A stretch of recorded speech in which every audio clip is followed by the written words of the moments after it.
கிட்டத்தட்ட 15,000 20,000 பேர் வந்துட்டு போயிருக்காங்க. எந்த அசம்பாவிதமும் நடக்கல. அது அரசியல் கட்சி தலைவரால் தொண்டர்கள் கூடிய ஒரு கூட்டம். இது சினிமா ரசிகர்களால் பக்குவம் படாத ஒரு கதை நாயகனை பார்க்க வேண்டும் என்பதற்காக மரத்தில் ஏறுறது, ஓட்டு மேலே ஏறுறது, கூரையை பிச்சுக்கிட்டு வெளியே ஏறி வர்றது, டிரான்ஸ்ஃபார்ம் மேலே ஏறி உட்கார்றது, இந்த மாதிரியே எந்த திமுக, அண்ணா திமுக, ஏன் காங்கிரஸ், பிஜேபி தொண்டர்கள் கூட ஏறி உட்காந்துருக்காங்களா?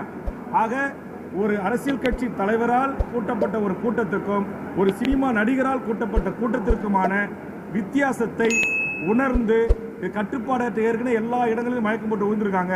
இதற்கு போதிய தண்ணீர் வசதி, போதிய அனைத்து ஏற்பாடுகளையும் முறையாக செய்திருக்க வேண்டிய பொறுப்பும் கடமையும் அந்த கூட்டத்திற்கு அறைகூவில் விடுத்து மக்களையும் ரசிகர்களையும் அழைத்த திரு விஜய் அவர்களுக்கும் அந்த கட்சியினுடைய தலைவர்களுக்கும் தான் அந்த பொறுப்பு இருக்கிறது.